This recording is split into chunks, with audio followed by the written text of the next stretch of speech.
Class, I want to spend a little time reviewing for the first exam. So it is 50 questions, and there are multiple choice, true, false. Okay. So let me go through the theorists first. Um, Comte is considered by many to be the father of sociology. He was a philosopher, but so he wasn't actually a sociologist, but he really got the ball rolling. And he talked about applying the scientific method to the social world.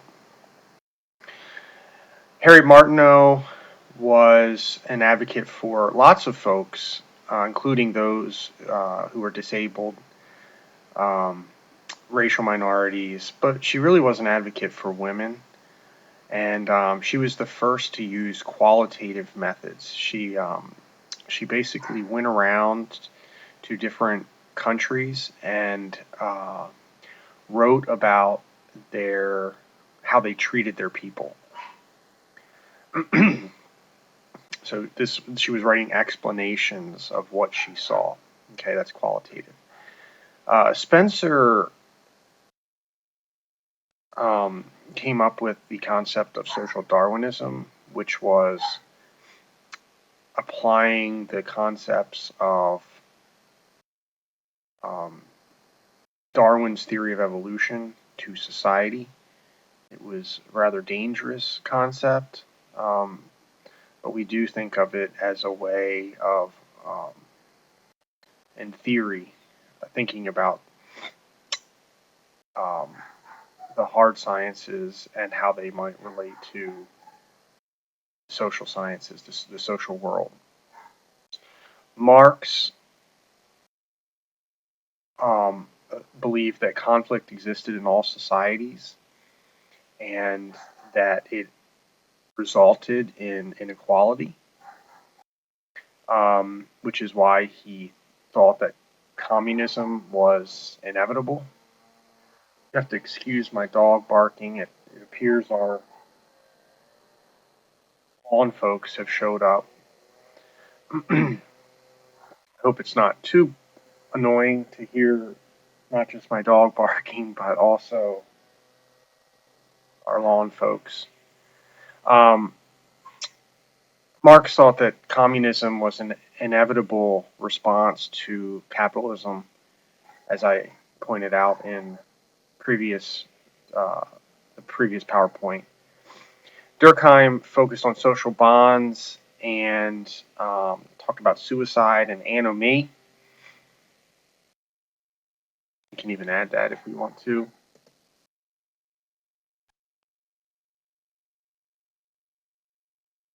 Um, Anomie, I had a rather lengthy explanation of that, so I'm not going to go into too much more detail. Weber looked at how, specifically Calvinism, and how that led to capitalism, and he also talked about um, the motives for our behavior and how they're often influenced by bureaucracy rather than our individual interests. And W.B. Du Bois talked about double consciousness. He was an advocate for African Americans and helped to um, start the NAACP, and was really just revolutionary when it came to the sociology of race. Many people consider him to be the father of sociology of race. And so I actually like to think of Du Bois, Marx, and Martineau as the advocates for equality. Moving into contemporary theory, conflict theory is based on Marxist thinking that conflict exists in society and that can lead to change or it can lead to exacerbated inequality. Conflict theorists believe that those in power often can influence others, and that's what could lead to further exacerbated inequality. Functionalism looks at different structures providing different functions that work to create a stable society. So education would provide one thing, families would provide one thing, the government would provide another thing, right? Criminal justice system provide. All these things would provide the necessary functions so the society would be stable. If one of these did not provide their function, we would see instability. So think around the country, think around the world.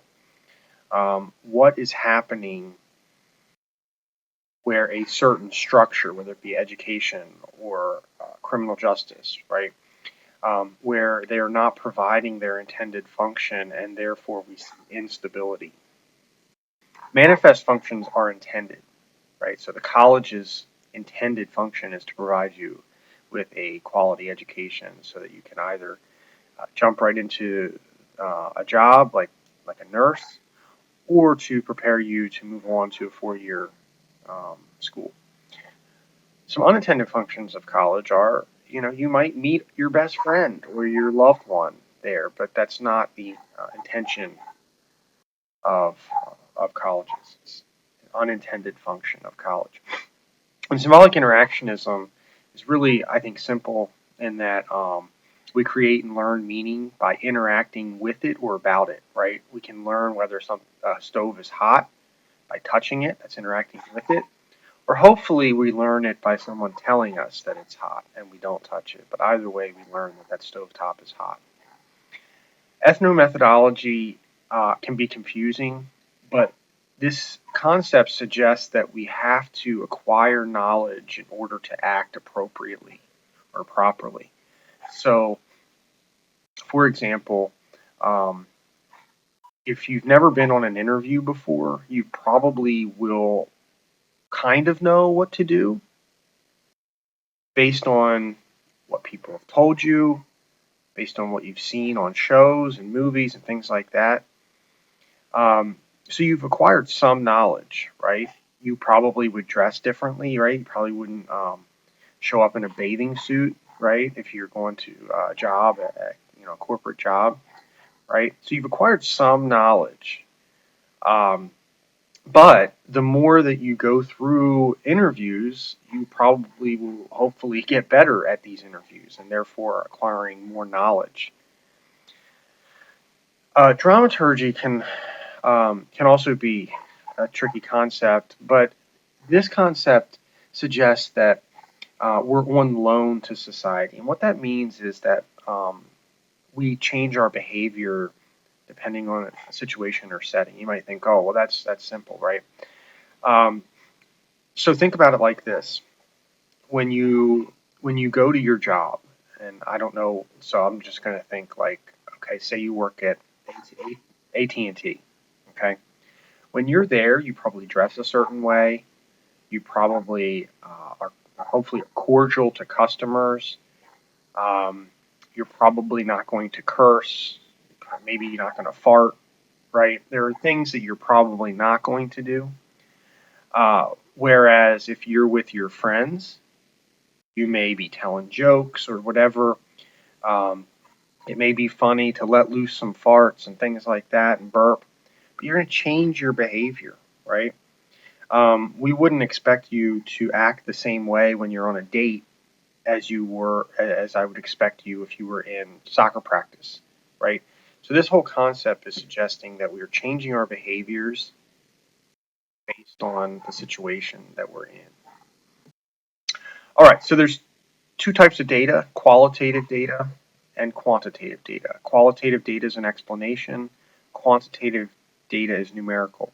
So uh, to kind of put this all together, if you were reading an article and that article said the obesity rate in America is 40%. Now, I don't know that that's true. I'm just saying, right?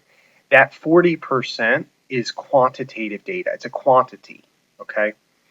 If the article went on to offer explanations, the reason that our obesity rate is so high is because of food deserts, a lack of education, a lack of access to healthy foods, and so on. Those are explanations. That would be the qualitative side.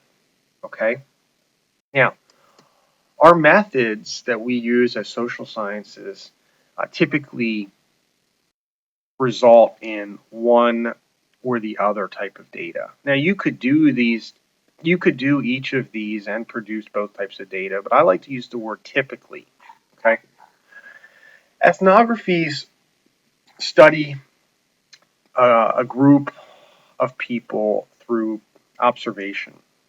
So, as Sudhir Venkatesh, as I talked about him in Gang Leader for a Day, he spent some time with this gang in Chicago, and he just kind of took it all in, and he wrote about it in an explanation, and it ultimately came out to be a book. So, ethnographies are you're trying to learn about a group, and you that's going to produce typically qualitative data.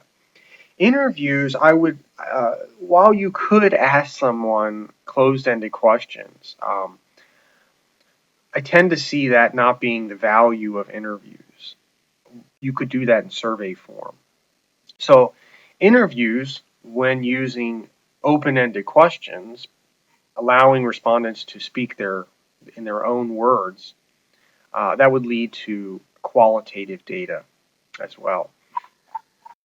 Surveys, we typically, something like the census where you check a box, um, those are closed-ended questions, and closed-ended questions are going to result in quantitative data. You're going to have, like if I said, what's your favorite grocery store? And I said Wise, um, Food Lion. I don't know if Food Lion still exists anymore. Martin's. I don't know. Named all the local ones, and you all checked one. I could then turn that into and say, well, X percent of the class chose Martin's, X percent of the class chose Wise, X percent chose blank, blank, blank, right? You're going to be numbers, okay? Experiments also produce quantitative data. I'm really sorry about my dog. I don't know. I don't even think the Melbourne people are here anymore, but he's just crazy. He's a little miniature collie, and I mean I'll show a picture one time. But he's a maniac, and I can't. I even put him in the basement, and he made his way back up here miraculously. I don't know how he did it. So I do apologize for that. I know it can be a little annoying. Um, Experiments, though, are going to be testing the independent variable. So you, what you might do is, and I had some examples, but like if you're wanting to know whether SAT prep courses improve test scores, you might well, one, the independent variable there is the course, right? That you're thinking this prep course is going to improve the score. So and you could test that, right? You would have a group take the course and have another group who didn't take the course, right? Control group, experimental group. The control group would be the group that did not take it. The experimental group would be the group that did take it, right? And then you would, after the course was complete, you'd have both groups take the experiment, right? And then you could look at the results, right? Say, well, this group did better, worse, and so on. You would have numbers, right? Numerical data, okay? Um, Let me just go explain, make sure that you know the difference between independent and dependent variables. The independent variable is what you are testing. That is the SAT prep course in the example that I just used. The dependent variable is the outcome, so that would be the scores, right? And so if I gave you a scenario like the one I just mentioned, you want to test prep courses to see if they improve test scores. If I gave you that as a question, you would want to be able to figure out what the independent variable was, what the dependent variable was. these are important life skills to know this, because if you can't isolate a variable in any kind of situation, how are you going to be able to address it, right? And so it's very, very important to be able to isolate independent variables to make sure that you know what is causing the change. Okay. Hawthorne effect is when people change their behaviors because they know they're being studied. For example, this would be an awful study, right? If we decided to put a state trooper in the passenger seat of your car,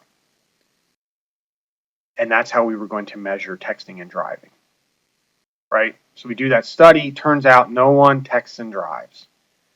Well, no one would text and drive because there's a cop sitting in your passenger seat, right? You would be changing your behavior because you knew you were being studied or watched. It's just something we talk about, we have to be aware of when we're creating studies, because we don't want people to alter or change their behavior because they're being studied. Institutional review boards were created because of really harmful studies like Tuskegee syphilis experiment, the Stanford prison experiment, and others. And so these were really dangerous experiments and studies that really harmed their participants and to some extent even killed them with Tuskegee. So this then led to studies having to go before an institutional review board. And these exist in a lot of different institutions, but at colleges and universities, they're all fairly similar in that they're composed of internal and external members of the college, and they review research proposals to make sure that participants involved in the study are not harmed emotionally, psychologically, or physically. It's very important that these review boards are put in place because we don't want to be doing studies and putting folks at risk. Okay. I do want to I know I had you all go through some of those like scholarly work tutorial type things. I just want to be clear about a few things. First, scholarly works are peer reviewed by experts in the field. That means that other experts, typically folks that have doctoral degrees or other terminal degrees like a JD, medical degree, PhD, they so someone would write up a manuscript, they would send it to this journal. This would be peer reviewed by other experts in the field. And this process would go back and forth often for weeks and even months, making sure that this information is as perfect as it can be. Non-scholarly works tend to focus more on current events, but they don't tend to go through as rigorous of a peer-reviewed process, and the peers reviewing the process may not be as high-quality experts in the field, right? An editor of a newspaper might look over someone's article before it gets published, but that doesn't mean that they are an expert in policy, health, and all the different areas, sociology, psychology, right? Also, I want to point out that simply because someone has a doctorate does not mean that everything that they write or publish is scholarly. Someone with a PhD or an MD can write a blog on the internet. It doesn't mean that that is considered to be scholarly. Okay? And also, let me just point out that you can find decent and okay, credible information from non-scholarly sources. We just don't consider it to be as high of quality as peer-reviewed scholarly work. So something like CQ Research or Psychology Today, it might provide some okay information. It just doesn't go through that rigorous peer-reviewed process. Okay, and that's one thing that that we're going to focus on in this class is looking at scholarly, high-quality, peer-reviewed articles. Okay. Lastly, let me talk about preparation. Listen, everyone prepares differently, so what works for you, if it works for you, okay, go for it. Let me just share what has worked for me and what has improved study habits for past students. So, create a study guide based on what I just shared with you, based on the other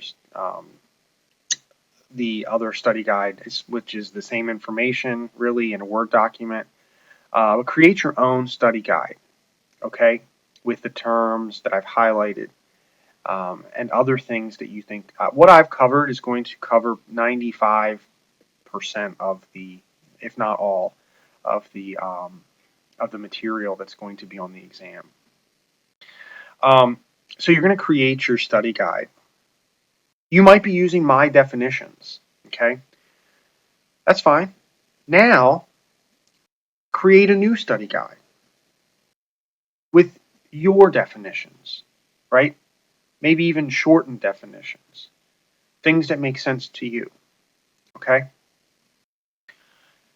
Then try and okay, take each concept, write on an index card or small piece of paper or whatever, and on the back, take that definition that you have created and try and put it in 1 or 2 words. Okay, that whole process is probably enough. You probably don't even need the index cards, but you could use them if you wanted. I think it's the process of creating the index cards that really make it your own. Like it makes you think about it in your terms, what makes sense to you, rather than trying to like regurgitate my definitions. Okay? Make sure that you get some sleep before you take the exam, that you're well rested. And there's a lot of studies out there that show that being very hydrated is important in terms of thinking clearly. Okay? I wish you all good luck. Let me know if you have any questions or concerns before you take the exam. Okay? Good luck.